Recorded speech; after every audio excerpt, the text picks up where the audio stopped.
అందరికీ నమస్కారం. సాయి న్యూస్ కి స్వాగతం. ఇప్పుడే అందిన వార్త. వాహనాలు నడిపే వారికి భారీ షాక్. నేటి నుంచి కొత్త రూల్స్. వివరాలు వీడియోలో తెలుసుకుందాం. వీడియోని మాత్రం ఇక్కడ స్కిప్ చేయకుండా కంప్లీట్ గా చూడండి. వీడియో కనుక మీకు నచ్చినట్లయితే మన ఛానల్ ని సబ్స్క్రైబ్ చేసుకోండి. అదే విధంగా లైక్ చేసినట్లయితే మరింత మందికి ఈ సమాచారం చేరుకుంటుంది. ఇంకా వివరాల్లోకి అయితే వెళ్ళిపోదాం. ఏపీలోని వాహనదారులు రోడ్డు నిబంధనలు సక్రమంగా పాటించడం లేదంటూ ఇటీవలే ఏపీ హైకోర్టు సీరియస్ అయ్యింది. ఈ మేరకు నేటి నుంచి ప్రభుత్వం రాష్ట్ర వ్యాప్తంగా కొత్త మోటార్ వెహికల్ యాక్టును అమలు చేయబోతుంది. ఇకపై వాహనదారులు రూల్స్ పాటించిన పక్షంలో భారీ జరిమానాలు, జైలు శిక్షలు కూడా అనుభవించాల్సి ఉంటుంది. ఇన్నాళ్ళు ప్రధాన కూడల వద్ద వాహనదారులకు హెల్మెట్, సీటు బెల్ట్ పెట్టుకోవాలని విస్తృతంగా ప్రచారం చేశారు.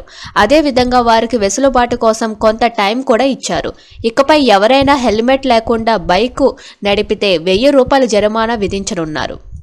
అదేవిధంగా సీటు బెల్ట్ పెట్టుకోకుండా కారు నడిపితే 1000 రూపాయలు, డ్రంక్ అండ్ డ్రైవ్, ఫుల్లుగా తాగి అడ్డంగా దొరికితే 10,000 రూపాయల జరిమానాతో పాటు లైసెన్సును కూడా రద్దు చేయనున్నారు.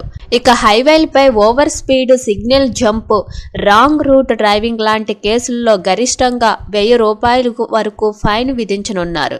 ఇక డ్రైవింగ్ లైసెన్స్ లేకుండా వాహనాలు నడిపితే 5,000 జరిమానాతో పాటుగా వాహనం సీజ్ చేసి కోర్టులో హాజరుపరచనున్నారు.